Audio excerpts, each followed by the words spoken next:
What's up, everybody, and welcome to Growing Up Gaming, your weekly podcast where we meet a new person of the internet to discuss their childhood with gaming and how it inspired their lives today. My name is Mitch Power. Again, thank you guys so much for returning each and every week to the show. Hope you're subscribing on iTunes or Google Play, or you're checking us out on YouTube, which if you're listening to my voice, any of those methods or however other way you'd be listening to my voice and checking out the show, I greatly appreciate it. This week on the show, we have our guest. His name is Stephenson. Met this man on Twitter. He has been all over the place, everybody's comments, asked to be on the show. He was very nice enough to share his time with us and talk about save states and game magazines and how awful state of emergency was. So feel free to take a listen to everything there. If you want to be on the show just like he was, go ahead and send me a tweet at MitchPower1116 on Twitter, or at the podcast Twitter page, which is at GUG Podcast on Twitter. Without further ado, let's get things started with Kyle Stephenson. Do you remember what initially got you started playing games? Was it a family member? Was it a friend? Was it some awesome kiosk you saw at a store? Like, do you remember what got you started? Yeah, absolutely. I was over at my uncle's house. My uncle was, my aunt and uncle are kind of like, they had money, let's put it that way. And they always had the best and best stuff of everything. So we would go over there. They had a pool. It was during the summertime. And it was after dinner or something. I went upstairs in my aunt and uncle's room, and sitting above their TV was a NES. I was like, ooh, what's this? And I popped it in, and I believe it was Super Mario 3? Yeah. Or no, that's too late. It was one of the Super Mario games. Right. And I played it for a little while, and then my cousin came in and kind of like pushed me off the bed. It's like, no, it's my turn to play. Right. And I basically watched her play for like 2 hours. I was like, oh, this is awesome. And then something happened a couple months later. My uncle was tired of it. He was like, oh, we don't play it anymore, whatever. Get rid of it. And so we took it. And one of my things that I think made me a gamer was I would hear my mom screaming at the TV and cursing at Super Mario 1. Like, damn you, Princess Peach, you're supposed to be in this castle. I'm tired of saving your ass. Like, this is what I would hear her yell at the TV when I was real little. And every time, like, she would tell me, like, I'm foolish for spending money on games or playing games now. I was like, you're at fault for this. Right. You made it awesome. You made it hilarious. I saw you, go all hardcore over Mario and saving Peach. And now it's rubbed off on me, and so you're to blame. So sorry, not sorry. Yeah, exactly. I like how you're like, your aunt and uncle were just like so wealthy. They were just like, ugh, this NES we've had for months. Yeah. Looking back, I was like, how dare they? How dare you? But they had, so you said cousin though, so they had kids. Oh, yeah. Okay. Yeah, I was going to say, because, like, the best part was when you had that aunt and uncle that didn't have kids who just spent money on, like, you. That was, like, the best part. But then when they had their own kids, you're like, ugh. Dude, my aunt, I used to go to Texas every year. For, like, 1 month of the year, we would just go to Texas and visit my family there. And I have an aunt who doesn't have kids, and she purposefully was like, no, I don't have kids because I have you guys, and I'm just going to make you guys spoiled rotten when you guys show up here. I'm like, I like you. You're good people. Yeah. And then my other aunt and uncle were like that until they had like 5 kids. And I was just like, it was fun while it lasted. But yeah, shout out to uncles because my uncle got me interested, sadly, into a Genesis. I mean, I played NES and stuff, but he had a Genesis and he had NHL 93. And I was like, dude, you can make people bleed and fight people in this game. I didn't even give a shit about hockey. I was just like... He also he had a computer back when computers weren't a thing, because I was born in 87 and 86 myself. So I go over his house once again in his basement where he had his TV set up and whatever, and he had Area 51 on the computer, like the old arcade game. And so I would play that for hours too. Like I know that game like the back of my hand. That's how long I played it while I was at their house. Did he have some like super badass PC to be like? Because I was gonna say, because like there was a point in time when arcade games were better than consoles. Like an arcade game was like, holy shit, the graphics on this look far better than anything on a console. Yeah. But then obviously that's quickly changed now. Yeah. Like it's go look at a new arcade game. I'm not sure what the build of his PC was. I think it was like one of those gateways. Sure. That are now no longer around. Dude, I'm saying, yo, your uncle was highfalutin because gateways were the shit, bro. They were in store. You showed me out a gateway, bro. That was high class. Absolutely. And then after that was the apples with like the colored translucent. Dude, were you rich, man? God, I didn't have that. I know. Your uncle did, but that's what I'm saying. Oh yeah. He'd go, yeah. Are you rich? That's probably a comment. That's the worst thing is like when you're a kid and you don't realize like how stupid you sound. Like, are you rich? Like, sure. I have this. I have bills. I don't know if you know about that. Yeah, exactly. Like last time I checked, yeah, I have nice things. I have to pay for everything if you don't realize how expensive this shit is. Yeah, because I mean. I don't want to say my kids think that way, but obviously my kids are growing up in a better environment than I did. So, I mean, they kind of have access to things, but they just don't understand when people, like, don't have shit or something, you know? I'll be like, or they'll be like, what do you mean there's no internet? I'm like, well, there's no fucking internet here. Yeah. Like, so the internet is not a gift from God at every location. No. So whenever I substitute teach and I throw out a fact of how it was like before the internet, right? Or like before cell phones, where like the touch phones that we have now. They're like, wait, you couldn't go on the internet on your phone and search something up? No, the only game I had was Snake. Yeah, and that's what I would have to play until like it was either that or read a book. Yeah, pretty much like when you didn't have access to TV. Yeah, like sorry, when you went to the bathroom, you read the labels of things in your bathroom because you had no fucking phone in your hand. Like absolutely, that's what you did. You went in there and you just contemplated life decisions, and you read labels on the back of soap bottles. Or if you were lucky enough to have a Game Boy, there you go. Yeah, you're in. Exactly. No, I caught Pokemon in the bathroom. Right. The one thing that made me laugh was my 3-year-old thinks everything's a touchscreen, and I'm like. God, she'll touch my like 65-inch 4K TV. I'm like, hey, yeah, don't touch that. That's not a touchscreen. That's not one big ass touchscreen. But no, she'll touch my computer monitor. She'll just go up and start hitting things. I'm like, you're gonna grow up in an age where literally everything's gonna be starting to be a touchscreen, and you're gonna look at this and be like Elijah Wood in friggin' Back to the Future. What a baby's toy! Like that's what's gonna happen. And I was just like, oh man. But again, back then we had, and I love the fact that back then we saw those graphics and we were just like. Oh my God. Absolutely. Especially like the character moves when I press the button to go right and left. Yeah, that was like mind-boggling to us as a kid. Absolutely. So then eventually, like, and again, you got gifted your NES because your uncle got bored of it. He probably saw it and went, I don't like the color. Get rid of it. Yeah, probably. So then, obviously I was going to mention, like, your parents obviously sounded like they played games as well. Were they pretty encouraging of you playing, or were they kind of like get out of the house and do some other things? Like how were your parents around gaming? They were okay with it because as a student I got all my work done. I got my stuff done. I loved reading. I still do love reading, so it wasn't like I was doing that instead of reading some books and whatnot. Went outside and played. I played sports throughout my childhood, so I did other things and just kind of sit on the couch and play games. Good. So yeah, they didn't have a problem with it. Yeah, because I think that's the problem is like as long as there's a good like balance of you doing other shit, and as long as you're not doing bad in school. Like I was in the same boat where I played with friends. I had perfect grades growing up. I did some sports, but not a whole lot of sports. But I mean, I was outside playing, just outside playing in general. Yes. So. But yeah, I mean, like my parents they never really gave me shit unless, like I said, I did something bad. And then that was pretty much the worst punishment though on earth. Like if you were you said some shit to your dad who shouldn't have or something, you did something, you hit your sister, we're taking away your Nintendo or your Genesis. And dude, that was the fear of God right there. You're like, I don't ever want this to happen. Yeah, no, that was me when I, got PlayStation. When I got my first PlayStation, because that was the first console that my family bought. For me was PlayStation 1.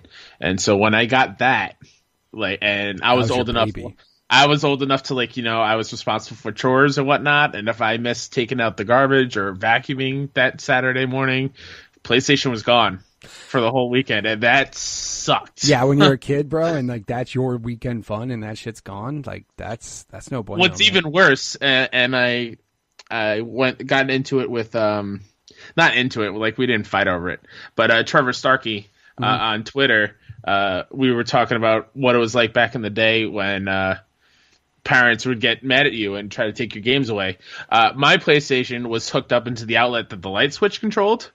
So, like, sometimes as in the middle of the game, my parents would come in and flick the switch, and then it would go out. I was like, no! Oh, my God. And I wasn't smart enough or savvy enough to switch the outlets. Not until I was much older. I was like, wait, I could have avoided this whole situation. Oh, my God. My that's funny you mentioned that, because in my son's room, the switch where his Xbox One and his TV are hooked up into, it was like that. So, like, in his room, he had all of his lights on or something, and I was like, dude, why are the lights on? The sun's out. So I went to turn off all of his switches, and and his Xbox went off. I'm like, got it. And I switched it. In case that happens again, I just turn off the TV. Like, dude, that's the ultimate, like, just go do your chores. No, put the hand on the switch, just like ready, like, I will flick this in 2 seconds. It was either that or take the memory card away. Yeah, because without that memory card, dude, that's something I also tell my students when I sub. I was like, listen, you guys play your video games with your PS4s, Xbox Ones, your Switches. You don't really have to worry about saving a game. We had a little memory card, like a USB stick that we have to stick in, and if you didn't save it or you didn't have enough space or you lost that, then you have to restart the game every single time from the beginning. There's no progress, whatever. And they're like, no way. No way. You mean the cloud wasn't there? Like, we didn't even know what the cloud was. We had no idea. The only clouds we knew were ones in the sky. Yeah. I was like, no, autosaving is not a thing. No. Dude, that was the other thing, too, is, like, games didn't even have autosave. Like, there were situations, certain games, you had save points. And I don't think, for the most part, they have. I mean, I'm sure there's some games out there that still do it, but, like, dude, that's like. I mean, it'd be inappropriate for me to talk about this with, like, second graders, but, like, about the game of Resident Evil. I literally was just thinking of that. Where you have to find the ink ribbons. Right. And that's not even, like, unlimited saves. It's like, you literally have to decide when you can save this game or not. It's not even an option of, like, I can't save this anywhere. It's like, oh, I can save it here. Once. like what do we do?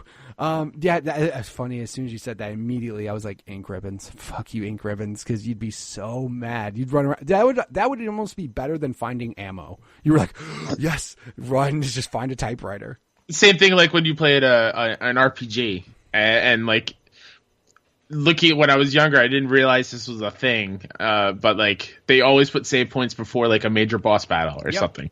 And it took me a while to catch on to save at every single one because there was a time where I got knocked out by a boss. I think it was like in Final Fantasy VII, I think it was. And I had to like backtrack and replay like an hour and a half or something. I was like, oh God, I'm never making this mistake ever again. Right. Yeah. I think the other one too for me was if you didn't save, if you were playing Pokemon and you didn't save before fighting a legendary and you fuck that up, you're like, bro, do I turn off this game and go back how far? Because you always, as soon as you see that legendary, now it's funny, after you do it one good time, afterwards you're like, you see a legendary, you're like, stop, pause, save, thank you. Now let me walk up to you and fight you, so in case I kill you by mistake. And that was another thing with saves. I think Pokemon Red and Blue, you had one save.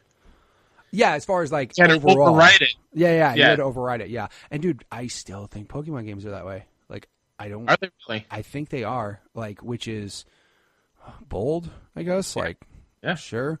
I mean, yeah, no, but like, yeah, that was the one thing. You didn't have like save states. You had like a save, one single, and that was it. Yep. So it's like, but I mean, at least with that, like, you could save wherever you wanted. Yeah, you could just very true. True. Start and save. In that game, it was more like, where's a Pokemon Center? I'm destroyed right now. Where am I at? That's how you do with something like that. So, So hold on. So you had an NES. Yes. And then you didn't get an SNES or like Genesis or nothing. So you went from Nintendo straight to PlayStation. Yeah. So it was one of those things where school I went to, none of my friends played games. I went to Catholic school and they were all assholes. And you can imagine you saying that you went to Catholic school, they'd be like full of the nicest people. You're like, no, a bunch of assholes. No, they were all jerks. Yeah. And then in fourth grade, my parents realized like I was bored in class. Like, I get my work done super quick, and it just wasn't working. Right. So I went to public school, and then that's when I met other kids that like would play games and actually read comics and do the fun things that I've always wanted to talk to other kids about. You mean fun kid things that apparently no one else in your other school liked at all? So I still played.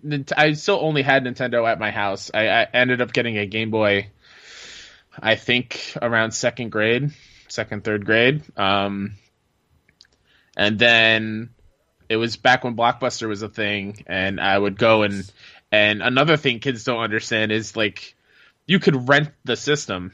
Yeah. From Blockbuster for like a couple days. It was an absurd amount of money. It was so expensive. Just to, test it out and play other types of stuff. And so my family would do that constantly because I would always be wanting to play new types of stuff. At least that's cool of them to do that. Absolutely. And it was during the time when it was like N64, PS2, PS1, whatever it was. And I just latched on to PlayStation. Like I rented Crash Bandicoot and I rented Brave Fencer Musashi. Because I didn't get PlayStation 1 at launch. I got it like 98, 99. Like it was a couple years afterwards. Right. But yeah, I just remember Brave Fencer Musashi just loving that game. Right. And that's what I'm hoping is on the PlayStation Classic in December. I hope it's on there. I'll lose my shit if it is. But I would actually say that's a pretty good possibility. Like, I hope so. Just because when you think of that game, PlayStation, like it's like some people will correlate that with PlayStation 1, especially. Like, they didn't come out with more. Did they have one sequel? They had a sequel, yeah. Right, but then it never went to other like I don't think it went past that other sequel. I think it was like that sequel and that's it. So and they were both on PlayStation, so it's not like it ever went to PS2 or anything. So yep. Yeah, I mean they could easily probably do that. I mean, the only thing that, and I'm not shocked that PlayStation Classic is a thing, because I personally, and I've said this before, I don't think N64 Classic is going to be a thing. However, the internet has started to prove me wrong, which is starting to make me sad. Yeah. But what I was mentioning to everybody else is during that time, Nintendo lost like all the good third-party people because they all went to PlayStation. Like, yep. Everyone and their mother went to PlayStation. Square, yeah. Capcom, like all these games that you think of during that time, PlayStation could easily still get those licenses. Like they could still go to Square and be like, yo, give us 7, 8, 9, try, do that. So like the NES and the SNES Classic made sense because they had all this third-party support and they could still go get them. If you make an N64 Classic now, all the awesome third-party games, those licenses are destroyed or they're owned, they're licensed games like GoldenEye. Mm-hmm. You're not going to get that. Yeah. Rare is bought by Microsoft. Microsoft could be cool and go, sure, you can have Perfect Dark and Banjo and stuff, maybe. But then, like, what other games? The awesome wrestling games are not going to happen. Turok is gone. Like, all these awesome 64 games. But, yeah, you have your, like, Nintendo games. But do you have enough games to make an entire console happen? Absolutely. Yeah. And that's I can't think of more than 10? 5. Yeah, maybe. Yeah. Like if 10, if we're going lucky and very nicely. If you put every Mario Party and Smash and like you can get to 10, but I'm like, I don't know what you're going to do. But no, PlayStation Classic made, I was like, sure, of course they're going to do that. No, the only thing that's stupid is the fact that they don't have the DualShocks in there. Like, I don't have a huge problem with it. I can't wait for people to pick up that controller and realize how light it is. They're going to be like, yes. Oh my God, there's like nothing in here. Like, absolutely. Because that's the first thing. It was the funny thing because when I first got my DualShock, it was for Resident Evil because I got the DualShock edition. Mm-hmm. And I remember getting the DualShock controller and it's so much heavier. You're like, you could swing this thing around with the cord and like murder somebody with this thing. It's like a weapon, but that old controller felt just light and flimsy. It's just like, there's really nothing in this thing. No, I mean, I think there's a big chance that would be on the PlayStation Classic, though. I really do. Like, I hope. I'm sure there's a decent amount of games that'll be on there, but yeah, I saw somebody posted. I don't know if it was. I'm almost positive it was legit models, but there was a model that they had of the N64 Classic that had like a faceplate cover over the ports and it popped open and it had the 4 like Wii controller ports, like that port size. And I'm like, all right, I guess. I don't think that. I think that would be the last one Nintendo would do, and they'd be like, ooh, never mind. You don't think they'll be crazy enough to do like a Game Boy Classic and just it would be amazing if they did. Because that I'd be all in for. I think they could do that. I think because dude, if you could make a Kindle Fire for $30, like Nintendo could do a classic Game Boy if they wanted to. I think if anything, that's what they probably should start aiming towards, that instead of a 64 Classic, because there's more Game Boy games that you could do, but depends on how they do it. I mean, I also don't understand why they don't just make a Switch cart with all these games on there and sell that. And that would be agreed. Agreed. The manufacturing costs on that and shipping costs of that, and it's $80. For $60, you can just put those games on a Switch cart, and everybody's going to get a Switch and has a Switch, and they'll buy it. They'll buy both. Like, they don't give a shit. They'll buy both. No. But Nintendo wants to do what Nintendo does. That's okay. Yep. Let's make more Amiibos. Whatever. But no, so you had PlayStation, but that was really cool that your parents actually like rented the consoles, because for sure my parents were like, you're out of your fucking mind. You have any idea how expensive that is? Like, the deposit was as much as the console. Yeah, it was a lot, and looking back I was like, why'd you guys do this for me? Like, I appreciate it, but right. Yeah, I never knew. The only thing I was fortunate of is like I had buddies in the neighborhood who, for the most part, we all had the same console, except for there was like that one kid who, for whatever reason, didn't go the route that we did. So we would go over his house and, like, I at least got to experience the best of everything. But you kind of had that, though, with your parents kind of renting the 64 and stuff like that, though. So, I mean, at least you got to check out stuff. And my best friend, he had a SNES and N64. So whenever I went over his house, that's when I would play GoldenEye and Smash and NBA Jam on Super Nintendo. Like, we would play for hours, that stuff there. So I got to experience it, and I didn't feel like I needed to have it there because it was over his house nonstop and we'd play constantly. Right. I was gonna say, that's the thing that sucked, man, is like missing a generation like that. You missed out on like my holes in my gaming like history. Yeah, they're pretty big and they're embarrassing. Right. And whenever I say some of them to people, they're like, "How dare you?" Like, the only Zelda I played was Breath of the Wild, and that was only 20 minutes. I haven't played any Metroid games. I mean, the thing is, though, is again circumstances. Like, but the thing is, there's shit that you've played that other people may not have. So I mean, like, everybody just has their own different things. Like, absolutely. When for example, I had a Genesis, didn't have a Super Nintendo, but I had a Genesis, and then I jumped to PlayStation. So like, a good chunk of 64 and Super Nintendo stuff I just didn't play. I didn't play GoldenEye.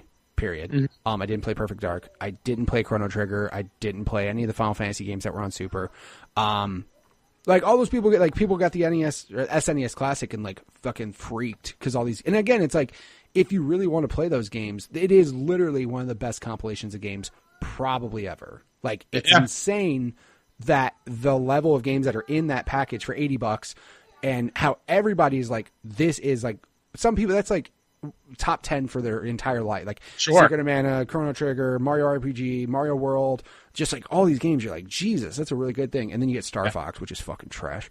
But I can't stand, dude, I had a buddy show me Star Fox, and he was like, dude, you're gonna be blown away. And I played Star Fox, and I was like, this is fucking awful. Like, I never once liked it. And anytime I've seen Star Fox after that, I'm like, no, thank you, I'll pass. Him in Smash Brothers, cool. That was flying. I'm just, I'm good. I'm good. But no, I mean, like I said, you got to experience the games at least, so that was good. Yeah. But yeah, like I get what they're saying though with the gaps in games, because there's gaps I have too, and people look at me like, how dare you? And I'm like, but dude, did you play this? Yeah, I mean, there's certain games that like everybody, but then sometimes you look back after you said that and you're like, God, that game is actually not that great. Like, there's random games. Example, I skateboarded, and like, thanks to Tony Hawk, I literally stopped playing video games. 100%. Like, Tony Hawk was amazing. But there was a game called Thrasher Skate and Destroy that was cool only because it was way harder, way more realistic. And as a skateboarder, I was like, I thoroughly enjoy this game. Now, if you gave somebody who played Tony Hawk that game, they thought it was a pile of trash. Yeah. They're just like, no, this is not. But again, as a skateboarder, I was like, no, this game's real. You could jump off something too high and break your board. You can't do that shit in Tony Hawk. Like, as a skateboarder, I appreciate this. But again, now if you go back and look at it, it's okay. But some of those games don't hold up. Do you ever, like, I'm assuming with you, were you kind of the birthday Christmas where you got new games basically? Every birthday, every Christmas? Yeah, mainly Christmas, and like if I did well on a big test, I would probably get a game here and there. But that's Christmas was the big one, and like when I would still write Christmas lists, most of it was just games. Right. And I didn't get all of them, but like I made sure like. You have your top 5. Like you have to get at least. I would put stars next to the ones I really, really want.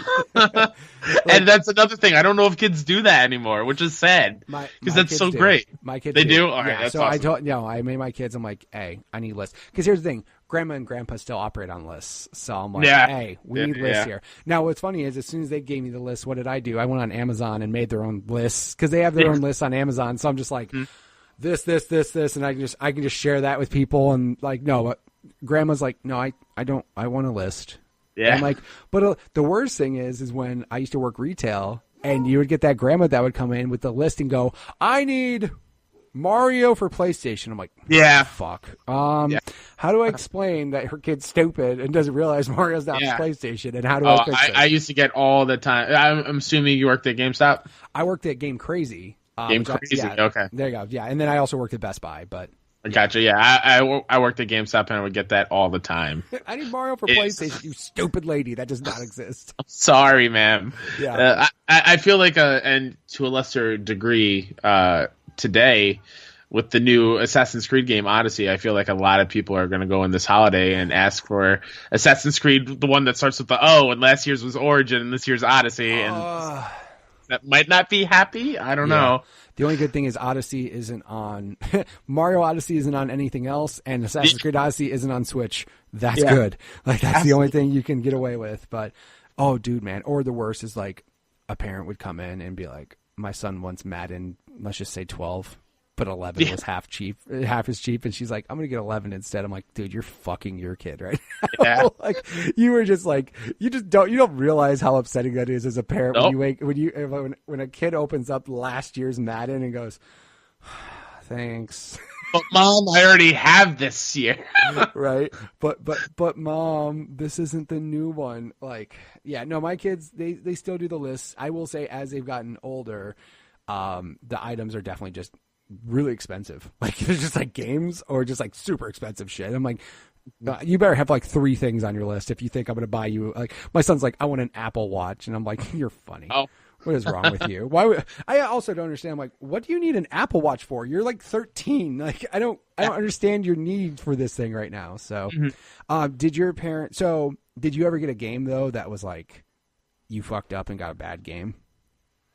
Oh, like I asked for one? Yeah, like you asked for one, got it, and they were like, ugh. Oh, man. That's a good question. I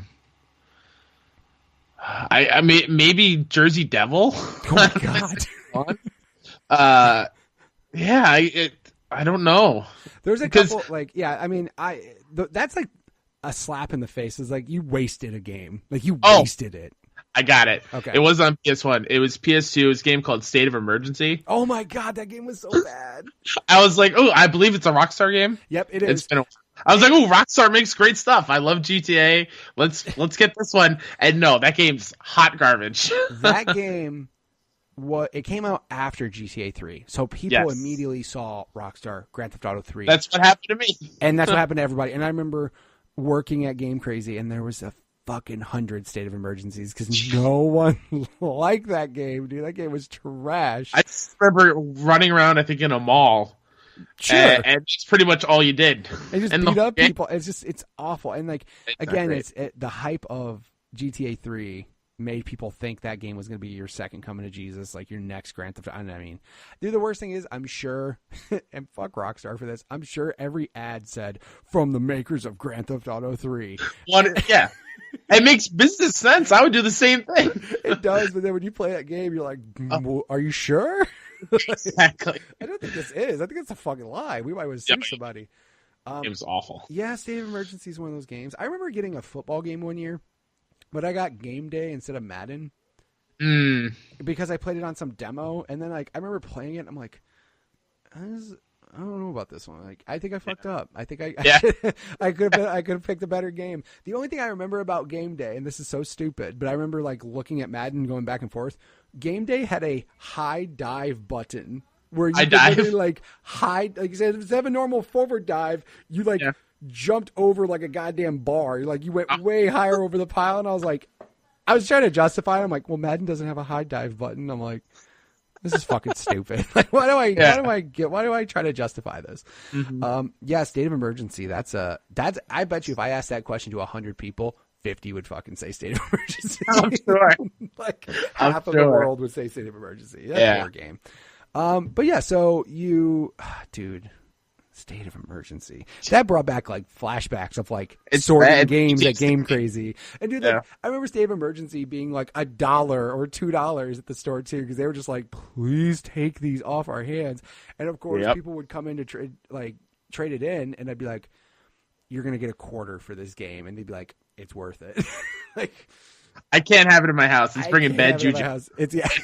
It brings back painful memories. I can't do this shit.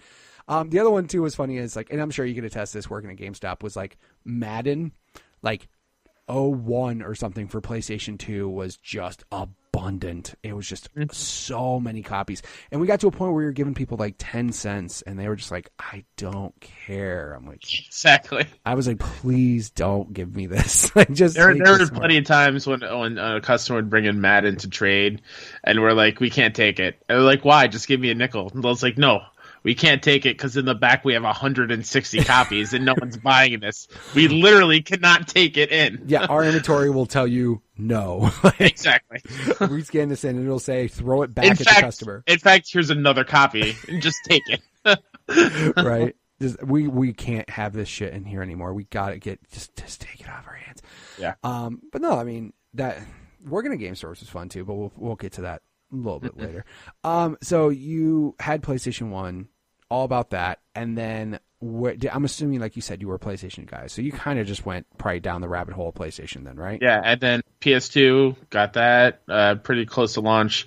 PS3, I bought it. I begged my parents. I was that was a hard bag, bro. It was, and it was. I started working when I was 13, so I had a little bit of money saved up. So like, I'll give you everything I have.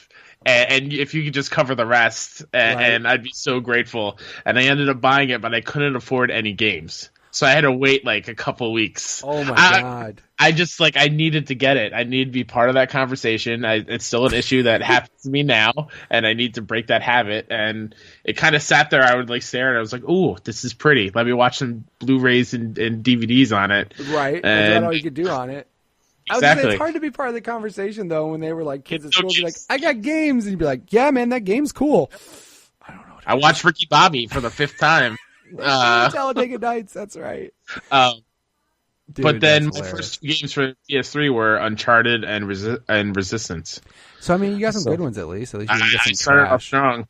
Yeah. I mean, I personally it was so funny because brand loyalty for me didn't mean dick. I didn't care at all. I went from Nintendo to Sega to PlayStation to Xbox. I did not give a damn. I was just but then I got to a point where I was older, so I was able to get the consoles that I wanted. But for a while, I didn't play any games because skateboarding happened. So I didn't give a shit.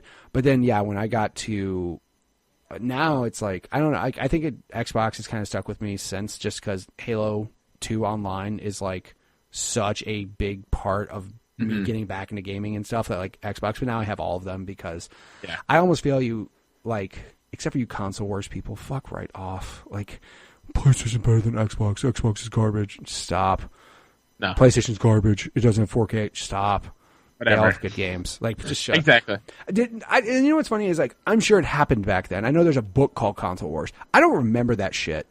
I don't remember kids. I mean, then again, thankfully, the internet wasn't around when we were kids, because we would do some stupid shit and be regretting our lives fully. Yep. But no, I don't remember kids freaking out over who had what or whatever. I remember like a big deal if a kid got like the new console. You were like, holy shit, that's cool. But never like, oh, you got a PlayStation 2? I think there was more like excitement when someone would bring in like the new video game magazine into school. Right. Like just kind of nerd out over like a Game Pro, or I used to get PSM, PlayStation magazine back in the day.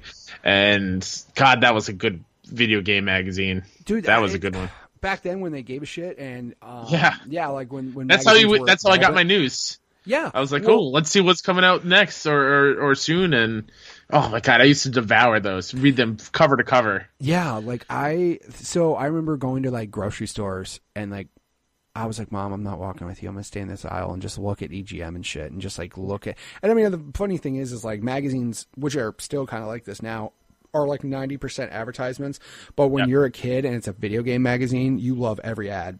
Yes. You're like, oh my God, these ads are awesome. By the way, you want to see some scary shit, go look at Nintendo's ads from back in the day. They are horrific. Like, and I mean in a way like, if they came out today, Nintendo would be boycotted for life. There are some really attitude era 90s super like, dude, Nintendo did this? Oh my God. Like, but those ads, man, like, and like, yeah, you're right though. When some kid would bring in a magazine, just and you going along like gold too. You're like, don't fucking rip this. Exactly. like, and going off the magazine thing, something that shaped me as a gamer are demo discs. And again, another thing that kids will miss out on about today. To say, man, tell your kids about that, bro. You would get a demo disc where you could play maybe 15 minutes or a level of a game, and you would replay that nonstop if you loved that demo. Also, like, if you didn't have a lot of money. I think Cool Borders 3 was a demo on one disc. I played that shit out of Cool Borders. I think what's funny is I think that's what influenced me getting Game Day instead of Madden was a demo. Like, because Sony would just load those demos up with, dude, PlayStation Underground. Yeah. Oh my God, PlayStation Underground! Holy shit, dude! I haven't heard that in a friend. And they had the red and black. Oh my God, I love them. That's crazy. I remember the greatest demo disc ever came from Pizza Hut. I'm not kidding you. Pizza Hut had a demo that had like Tony Hawk, Metal Gear, like, and had a video for Final Fantasy VII. I'm like, this is the greatest thing ever. Yep. Dude, no, but like that what's funny is now when you say demo disc, it's like, you mean beta? Like, dude, by the way, if you actually said back in the day you were part of a beta, you were a next level, like somebody who works at these companies, like to be a beta tester. Now beta is like a glorified demo. It's just like all the betas now are just like, we want you to break our game before it comes out so we can see what needs to be in the day one patch. Can you guys do that? Thanks. Yeah. But yeah, dude, demo discs are a big deal. Cool Borders 3. I'm going to take a stance right now and say, nobody bought that game because everybody had the demo and just played the demo over and over. Yes, I agree. I think Cool Borders 3 is one of those games I got for Christmas because my parents would watch me play that demo over and over again. They're like, Kyle, stop playing the same thing over and over again. Let's get you the whole game. Experience it all. Yeah. What's funny is like in some cases you would get the full game and go, I don't know if I like this as much because like the other stages just weren't as good. Like they would give you the best stage. Like, dude, Tony Hawk 1, Hangar. That stage is awesome, and you could play it in 2 minutes. The only thing I was happy about was the fact that I had different music in the Tony Hawk games because I'm like, I don't want to hear the same song over and over and over and over and over. But no, like, dude, them giving you Tony Hawk 1, giving you the Hangar, or Tony Hawk 2 giving the school, you're like, this is perfect. I don't need the rest of the game. I don't. The one thing that some demo discs did that I hated was like when you finished a demo, it would give you like all the blurbs and the advertisements at the end. Instead of having an option of restarting the demo. So you'd have to go through it all again and wait for it to load back up, and then just give me an option to restart because I'm going to keep playing this. My favorite thing is in games like Cool Borders or Tony Hawk, you could just hit pause and restart before you got to the end. So you just have to deal with that shit. And you do too. You knew exactly when to pause and hit restart. You would hit that. You would, and then again, it was just instinctive in your head. It would be like pause down X. Yes. Pause down X, pause down X, pause down, and like you would just get instinctive with it. But dude, I remember Cool Borders. I definitely played the shit out of those demos though, and I remember one. I think it was the funny thing is Cool Borders 2. It was that one. for whatever reason, if you held down the button to jump and you just tapped right on the D-pad over and over and over, it was almost like a wind-up toy. So, like, you could just hit right 1,000 times, and then when you let go of the jump button, your dude just spins violently fast. Like, nowhere near what a real person could ever do, and it was just hysterical. I'm like, how fast do you how many spins do you think we can do? And then you just see the guy just unwind, and it's hysterical. Speaking of demos, sorry Nintendo. And now I'm missing a snowboarding game. Now that we're talking about cool borders, right? It's making me miss SSX, and it's just. I was gonna say Steep showed up, and I don't want to say it was bad, but I don't remember a lot of people saying it was that good. So, yeah, I mean, like back then, dude, like all the extreme sports, brah. You had snowboarding, you had skateboarding, you had Kelly Slater's surfing, which was one fucking game that nobody cared about. Matt Hoffman's BMX. I mean, there was like those games, but yeah, Cool Borders. Funny thing, dude, though, but like I just thought about this. 64 didn't really have the demos, man. Imagine being a 64 kid and it's like you don't have demo discs. You don't have that one broke thing that you got. Oh man, I got a PlayStation magazine. I can have gaming for a little bit of time. Like, you didn't have that as a 64 kid. Like, you just had to wait to pay $85 for a game. Insane. Yeah, and I hope you enjoyed it, because if you didn't, damn, that sucks to be you, man. Yeah, for sure. But then, no, like the magazine side of things, I never knew anybody with a subscription to one. Everybody just randomly got one at like the grocery store. It's like, dude, my mom bought me the new PlayStation mag, and we're just sitting there staring at it. But, yeah, I mean, PlayStation Underground is like, you just mentioned that, and I'm like, I remember it now. I swear to God, I forgot it existed until you said those words.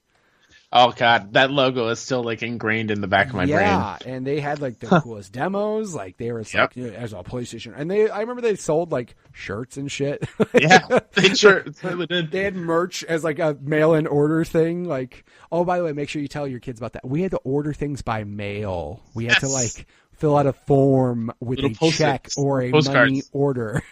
Yeah. We didn't have one-click Amazon purchases, and 2 hours later you get the shit. No. Although that would be, dude, yeah, I remember back then, I remember ordering a Star Wars figure in like a cereal box, and it came like 2 months later. I was like... Well, that's the thing. Very recently, my parents... I'm a big baseball fan, and on the back of, I think it was like a Hostess cupcake box or whatever, it had an advertisement for a book of the Ultimate Baseball Road Trip, how you can see every stadium and what to do at every stadium, something. And they wanted to get it for me for Christmas, so they sent in whatever it needed, like in November. I didn't get it till August of the next year. Oh my God! They're like, here's a late Christmas present. I had no idea they ordered it or anything. It's like, oh, this is cool. When did you order this for me? And they're like, oh, like last year. And I was like, oh, okay. All right. That happened. It was the one thing I ordered was like a Han Solo in the Stormtrooper costume. Like it was a rare, like from cornflakes. And I was like, I don't eat fucking cornflakes, but my grandma does. So I was like, hey grandma, save those UPCs for me. We ordered it up. And then like for like 2 weeks, I would check the mail every day. And my grandma's just like, buddy, it's not going to be here that fast. Like, yeah. And then I like lost hope. I was just like, I'm never getting this. And then like in the mail randomly, there was just some package and I was like, oh my God. So dude, if you told somebody today it would take you 3 months to get something, they'd fucking never talk to you again. They'd be like, 3 months? Are you making it from scratch or are you ordering it from the internet? Because now I'm sure, dude, the fact that Hostess still had something like that is kind of ridiculous. Yes, it is. Like, why was there not like a QR code to scan on an app and do this way easier? Or like a website URL that you can go to. Exactly. Don't even go fancy QR codes. Give me a website and a code to put in, and we can go from there. Like now contest, dude, remember like Monopoly for McDonald's? Like you had the board you had to use. Now, like I went to McDonald's the other day and they're like, here's our game, scan it in our app and redeem your things that way. I'm like, all right, I guess we're saving paper and trees and shit or something. Like, are McDonald's boards that bad anymore? Like, I don't know. I mean, I realize that's not a video game, but the Monopoly McDonald's game back in the day was tense. That was. Hey, Mom, can you go to McDonald's? We went 4 times this week, Kyle. Yeah. I don't care. We have Pacific Avenue, Mom. I need one more piece. What you didn't realize as a stupid kid is that one piece. There was 3 in the whole world. No, but you're like, how many times are we gonna get Baltic, Mom? God, this sucks. We got another free hash brown though. That's cool. Like I just went to McDonald's on Sunday and like I got like 17 game pieces and like half of them were these like redeeming in this app, and then it's like, dude, free McFlurries are still cool though, man. I don't care what you say, dude. Yeah. Free food items, nothing wrong with that. But no, and speaking of that, Burger King gave away Xbox games at one point in time. That's insanity. Oh, that was such a big hit at college where I went to play Sneak King and the racer one. I forgot what the name of the racer one was. What sucks is those games had no right to be good. No, for all they intents and didn't. purposes, they should have been trash, but they weren't. Yeah. like I wonder if somebody got a job at a better video game company because they put on their resume, I worked on Sneak King. Like, I hope so. I know how to do stealth. Real quick, Here's my resume. You should have seen my work in Sneak King, and they're like, oh my god, he worked with Sneak King. He gets it. Yeah, exactly. It's just so ridiculous. I don't know if they ever made those games backward compatible, but if they haven't, please do so. Just do that. Like, oh, funny. Oh yeah, and also you can mention how. Well, you could also mention back in the day how like nothing was backward compatible, and if you said those words, you were slapped in the mouth. Yeah. Like, what do you mean Nintendo work with Super Nintendo? It's just shit out of here. Like they that was a big. I remember watching a news article from back then about how parents were livid that the Super Nintendo did not play Nintendo games. They were just like, what do you mean you start over? What do you mean? And that's a thing that I didn't really experience because PlayStation, you could play PS1 on PS2 and then PS2, PS1 on PS3 if you had the launch one. Yeah. So a big chunk of my life, I was able to just pop in old games and play them. Right. Yeah. Because like that, that was a big deal. Like I think PlayStation, well, I mean like Game Boy was probably the big one because dude, yeah, Game Boy all the way up until like the DS Lite, like you could play OG Game Boy games and that shit, and that was insane. Like they went full on there. They didn't give a shit about their home consoles. So I was like, no, those are new. We're not doing that. No, but with PlayStation stuff, dude, yeah, when they took it out of PS3, people were pissed. They were so mad because they were like, how dare you change your stance? They're like, do you guys want us to still be a company? Because we can't do it with fucking $600 consoles, people. Yeah. The funny thing, too, when you mentioned PlayStation 3 is how you said you had a job. And I could not think of Kaz Hirai just being like, you'll get a second job and you're going to make a 13-year-old kid slave labor work his ass off to get a PS3. Absolutely. Oh, my God. Dude, that's hysterical. Like, yeah, that was the one that, like, dude, that was probably the next level highfalutin shit. Like, if you knew a friend who had a PS3 at launch, you were like, your family's rich. Because that's crazy. That's $600. In reality, if in the case of me and my family, it's like, no, I just made a stupid decision and I couldn't play anything on it for a while. But, you know, I had one. Yeah. You were in the conversation. They were like, man, I got one. You're like, me too. And that's about all you could say. You were like, me too. What games you playing? Don't worry about that. Don't worry about that. So, but then again, your first PlayStation games, Uncharted and Resistance, I mean, those are solid games. Nothing wrong with that. Absolutely. Did you ever, like, so was there a point in time when because PlayStation 3, that was, I'm not going to say that was a bad time to be a Sony fan, but like, dude, Xbox was beating the shit out of it for a long time. So, like, were you at that time not like, I'm not going to say were you defensive of it, but were you like, oh no, you can say it. I was a little defensive. Okay. I was just saying because were there people that were just like, bro, why do you have that? We're playing Call of Duty on Xbox. What are you doing right now? And that's exactly kind of what, or like Halo and stuff. Yeah. Like, why'd you get that? Like, we're over here, you know, playing these awesome things, and literally, I'm like the only one in my friends from high school that went PlayStation. Everyone else went Xbox or Nintendo. Right. So maybe that's why I'm not a huge multiplayer person, because I don't really play multiplayer games still.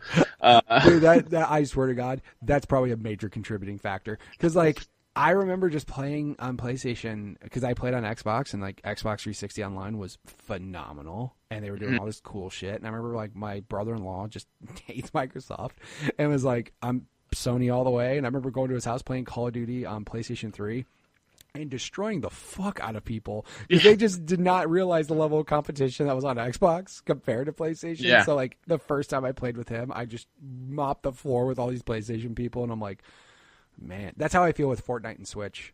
I'm like, dude, you guys don't know. You're playing with Joy-Cons. You don't fucking realize. Like, I'm sorry. You need to realize that this game is like way more competitive on other consoles. But yeah, no, I was definitely on the defensive side when like like going into a GameStop and hearing the clerks say, you know, you should get an Xbox because PlayStation doesn't have any games. And I'm over here like didn't wear glasses, but like pushing up my fake glasses. Like, actually, no, you're wrong. There's plenty of great PlayStation games. Here's why. And like I would drop a thesis on them. Right. But like, you know, it's weird, and I do this with my sports teams. Like, I feel like I have a stake in them, so if someone said something bad about them, like I feel like it's a personal attack. Yeah, it's not anywhere near as bad as it used to be. Sure, but yeah, it's weird how I feel like that, and I know other people that do that as well, especially like when it comes to sports. Like, oh, we lost yesterday. Oh, you played in the game, Kyle? No, but like I'm a huge supporter, and I live and breathe them. So you know, that. Oh, you play for the team when you get drafted? Exactly. What the fuck? Yeah, we played hard. You know, we gave it our all, but they were just the better team out there on the field today. Like, you're not on. I get it. No, I mean, with that, like, here's my thing. I won't say I was like, because for the most part, I think when you're younger, you just get super defensive and stuff. And then you get an adult and you realize, like, why am I doing this? But also you got to recognize when things suck. And I think at a very like early age, I was just like, dude, I fucked up buying game day. Like I made a bad decision with game day. And you just got to realize when things suck. But I think that was the problem was like with PlayStation, like I knew people that were so defensive. Like, dude, somebody told me that PlayStation Home was going to revolutionize gaming and ruin Xbox. I wasn't one of those kids. I literally looked at him and was like, you stop talking. Yeah. You cannot talk about games to me anymore. I do not want to hear a word out of your mouth right now. And then No, I remember hearing somebody in a GameStop once, and I don't know why he chose this stance, but he was trying to defend why PlayStation 3 is better than 360 is because it had that thing where you just let your PlayStation run and it like does the cancer research type of thing where like and he was, and even as me, I was like, oh man, like I applaud PlayStation for doing that and using the teraflops, whatever it was. Sure. But like, this is not an argument for buying a PlayStation over an Xbox. You are not a humanitarian, sir. That is taking fanboyism to a whole nother level. Yeah, and that's a big get, dude. That's a real big stretch. Super exclusive right there. Oh my God. Yeah, I mean, the only problem is like, yeah, again, depending on what side you were on, and I mean, the thing that sucks is like, again, I think what it is like the internet's just made it 10 times worse. So like everybody feels their opinion matters. I'm one of those people where I don't post much on social media because literally I'm in the boat of nobody gives a shit what I have to say about anything. Like seriously, I will post things for the podcast. Yeah, but you won't hear me go on there talking politics or talking about how bad a game is. I'm just like, I'm not special. Like, I don't get paid to do this shit. Like, whatever. I'm just a dude. And for me, like, no matter how bad a game is, I can find something that I enjoy in it. Sure. And I could be let down by it. Like, I think the last game I was let down by was Rise of the Tomb Raider. It didn't really, like, I enjoyed it, but there's something about it that didn't click. Yeah. And, you know, like, I'm always super positive about that. Even terrible movies. Like, people shit on BVS and Suicide Squad, and BVS I think is still a good movie. Suicide Squad, there was entertaining in some parts, but like I go to be enjoyed. If anything can take me out of the shitty reality for a little bit, like I'm all in. well, almost anything can do that. Like, well, that's what I mean. So like if I can turn my brain off and just watch something or play something. Yeah, no, I get what you're saying. Like there's certain things for the most part, like my favorite thing is like how my kids will just think everything's good, and I'm just like, God, you're dumb. You don't have an opinion yet. Like I thought, again, when you're a kid, it's just everything's cool because you get to do it. You know what I mean? It's better than sitting on your ass not doing something. So I mean, the fact that you could take a kid to go do anything. Example, we saw Venom, and my son's like, I want to see that. I enjoyed it a lot, actually. Did you really? I did. I had a great time. I won't get it. It was okay. So, but my son was like, dude, I think the biggest example was the Transformer movies, because my son was a big fan of those. And again, to a certain extent, CGI fun is cool and all. Like seeing shit blow up is cool and all. But like my favorite thing in the world is we went and saw one of the Transformer movies. Honestly, it was I think the first one or second one with Mark Wahlberg, whatever. And I remember like I can tell when a movie's not good by how often my daughter needs to go to the bathroom. Yeah.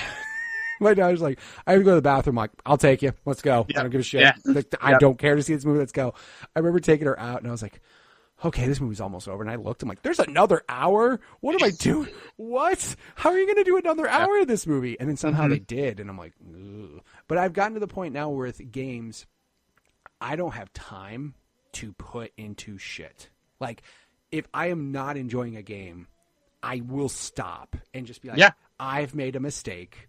I am not finishing this. I'd rather spend my time on something else. Just because my time, right now, my time is way more valuable than anything. Like, I just don't, between a family and a job and kids and responsibility, and like, I don't have time to play games. So like, when I sit and play a game, I want to make sure it's good. And I'm not saying like the game has to be a 10 out of 10, but just don't piss me off and make me hate you in 2 hours. And I'm just like example, Just Cause 3. I saw these awesome YouTube videos of all these people doing all this crazy shit. And I was like, that looks really cool. I'll buy it. And on Xbox One, it was garbage. It ran like butt. The frame rate was awful. I would like drive into walls that weren't there yet. And I'm just like, all right, I'm done. Cut ties. Yep. I'm sure this game runs awesome on a PC. That's great. On that launch Xbox One, it wasn't. Yeah. I was just like, no, I'm good. But no, like, I mean, for the most part, though, you know, now I'm just being selective with the things I buy. Shadow of the Tomb Raider's fun, but if you didn't like Rise, you probably won't. I bought Shadow. Yeah. I played a couple hours of it. It's cool. It's sitting on my shelf. It was one of those things like I wasn't vibing with it right now. Yeah. And maybe I'll come back to it. But I have Spider-Man, you know, Assassin's Creed. I almost said Assassin's Creed. Assassin's Creed Odyssey. I got Dragon Quest I still need to play. Red Dead's coming up. You know, there's other games that I want to put time into. So it's okay for me to come, step away for a little bit. So this is kind of leading into like how you're gaming now. Do you have like the other consoles then, or are you sticking mostly to PlayStation? Like I have PS4, Switch, and I still play my Vita. That's kind of that's kind of what I do. I stick to. Never owned a Xbox, and I say owned with like air quotations because I had an Xbox 360, but it was stolen out of my house after 1 year. That's really shitty. It is really shitty. So I had one. I did, and I maybe played, I don't know, a couple of games here and there, but it kind of disappeared before you got to fully enjoy it. So like, and it's one of those things where I respect Xbox, and there's games on there that I've had fun experiences with other people, but you know, brand loyalty runs very deep with me, and PlayStation is something that I just love. Right. Their stories and games that they're putting out now and have put out since for me growing up is just I'm attached to them, and that's my thing. No, it's not wrong with that. I mean, and like I said, I think when it got to, I've personally preferred Xbox overall, but I've never not owned I've owned all of them because you can't really, like, in my opinion, if somebody just said fuck Sony and didn't own a PlayStation, they're doing themselves a disservice. Like, to never play some of those games. But it's the same across every one of the consoles now. Like, if you told somebody you didn't play Mario Odyssey because it's a baby's game or a Nintendo game, like, are you fucking crazy? Like, you should play that. Obviously, now some people get way crazier. Obviously, you're not saying screw Xbox. You're just saying, I like this. I've played stuff on Xbox. It's cool. Yeah. But that's perfectly fine.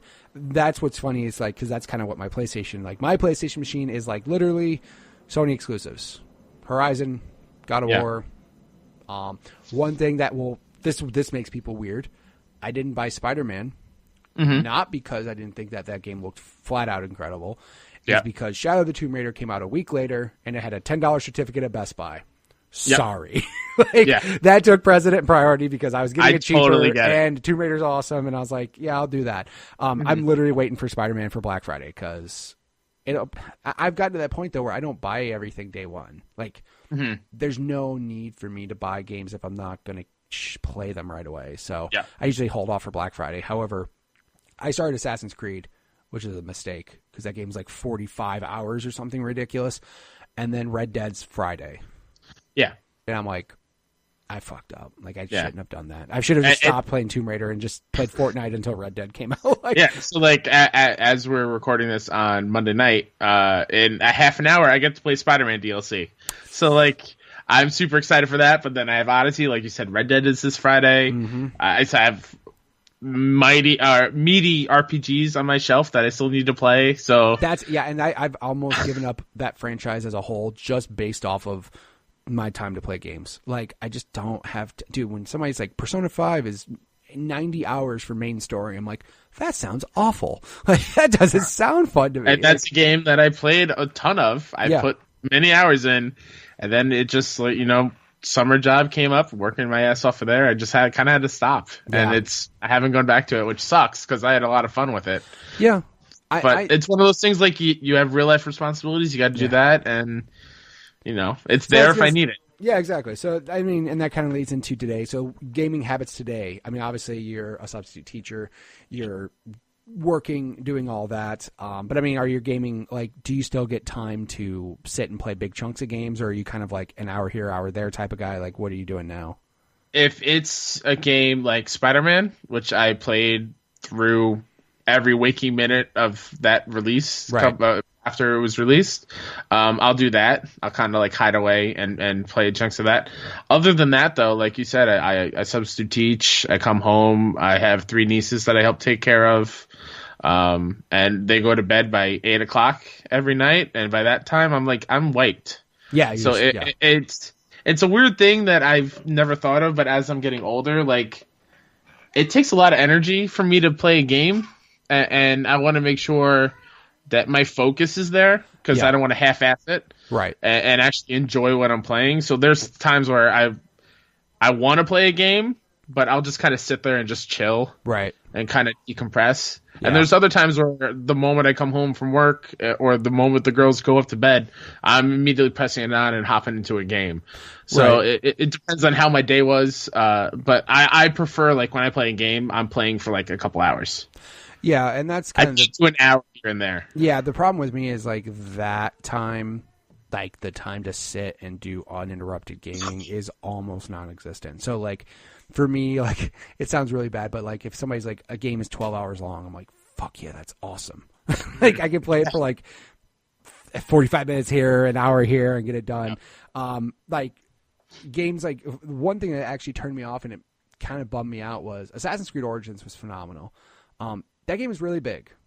It's a big game. However, I felt all the way up until, like, the last boss that it progressed well, and I didn't feel like it was getting old. Mm-hmm. And then that last boss, you had to grind like a motherfucker to beat, and it sucked. But anyways, my buddy sent me the text, and he's like, I played 18 hours of Origins. Here's the map. And I'm like, I almost don't want to start this game, because, like, you just scared me at how much you've done in 18 hours, and the game is so big. He's like, it's on The Witcher. It's almost like Witcher level big. And I'm like, that doesn't make me want to play it, Brian. Like, shut the fuck up. Like, please don't ruin this game for me right now. Let me just play it. But I started it, and I'm like, and again, I'm one of those people where I like to do everything, but that's not a possibility with certain games. Like, I'm with you on that one. That's why I kind of, like, I stopped playing Origins. Yeah, it was there. Every single workplace I went, a question mark popped up, and I'm a completionist. I want to see everything. I'm like that until a certain point. Like, I get to a certain point, and I'm just like, I can't do this. I got other shit to play. And then I go story missions, or like, I just stop playing. Yeah. So, but no, that's. I mean, again, dude, they said Red Dead's main story is 65 hours. Here's the thing, though. When I see that game doesn't look like a real video game. It looks like a next-gen game. Like, it doesn't, like... It looks like 8 seasons of a Western TV show on HBO, just in one single disc. That's what it looks like. There's 300,000 lines of dialogue. Yep. Yes, there is. Jesus Christ. That's more than, like, movies all over the place. That's probably more than, like, all the Transformer movies combined, I'm assuming. Dude, I'm just like... This has got to be Red Dead 2, or technically Red Dead 3 for those woke gamers. This Red Dead 2 has got to be, like, where games kind of take the next level. Right. Just by looking at what their Rockstar is putting into it and how NPCs react to you. Mm-hmm. And one of my favorite things I've seen from that game is when you come across somebody in the road and you can choose how to deal with them, and if you, like, kind of talk it out and they walk away, they still have, like, their hand on their gun and they're looking back at you to make sure, like, you're not going to turn around and just shoot them in the back. 100%, like, they're wary of you and stuff. The amount of detail and care that they put into this work hours arguments put aside, just like the fact that they thought of it and they put it in the game and they're making everything feel real and authentic is something that gets me so hyped. And I'll probably never finish that game. Yeah, I'll say it right now. Huge, yeah. But man, I want to take as much in as possible. The biggest thing I saw, besides the horse testicle thing, because that's fucking weird. Yeah. The craziest thing I read was if you turn off the mini map, they will tell you how to get to places based off landmarks in the map. It's like they'll be like, you go down this trail and you turn right at the barn and you do this. I'm like, whoa, like you thought of that. Like that's insane that you thought of that. But yeah, like Red Dead's that big of a game, but I look at every time I see screenshots of the game, I'm like, I don't think that's playable on this system I have in here. Mm-hmm. Like, I don't think that's real. Like, and again, it's probably going to look way more ridiculous as soon as I play it and see it for my own eyes. But, we'll install that and it'll take 2 days, right? 2-3 days, something like that. Probably. Yeah. Something like that. So if people wanted to check out you on the internet or see any of the cool things you do, where would they go? You can find me on Twitter at WhoDatNinja73. I co-host a PlayStation podcast called The Trophy Room with a fellow kind of funny best friend, Joseph Moran. Shows go up every Thursday. Podcast services everywhere. And I have a podcast about the kind of funny community called Best Friends Talk Funny. You can find that at BFS Talk Funny on Twitter. And I'm getting that show back rolling. Last couple months have been kind of rough, so I had to take a break and step back and kind of reset. So I'm getting back into the groove, and episodes will be coming out pretty soon again. All right, and if anybody wants to check out any of the cool stuff he does, I'll have links in the show notes for all of the above. So, dude, thank you so much for being on the show. I really do appreciate you us finally meeting up after scheduling conflicts. And Yeah. I had a great time. This was awesome. All right, and again, thank you, Kyle, for being on the show. If you guys want to check him out on Twitter, go ahead and follow him at WhoDatNinja73. Of course, he's the co-host of the PS Trophy Room, and then as well as the Best Friends Talk Funny podcast. So I will have links in the show notes for all of those Twitter handles there.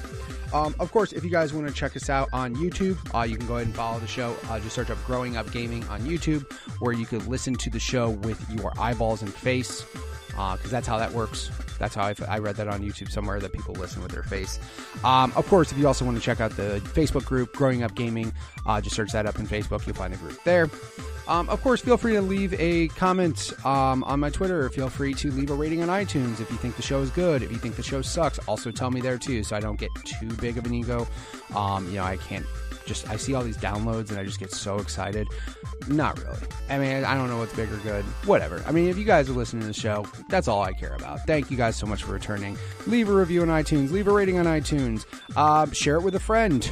Ask to be on the show. Again, go ahead and send me a tweet at MitchPower1116 on Twitter or at the podcast Twitter page, GUG Podcast. And I will catch you guys next week with another new episode. See ya.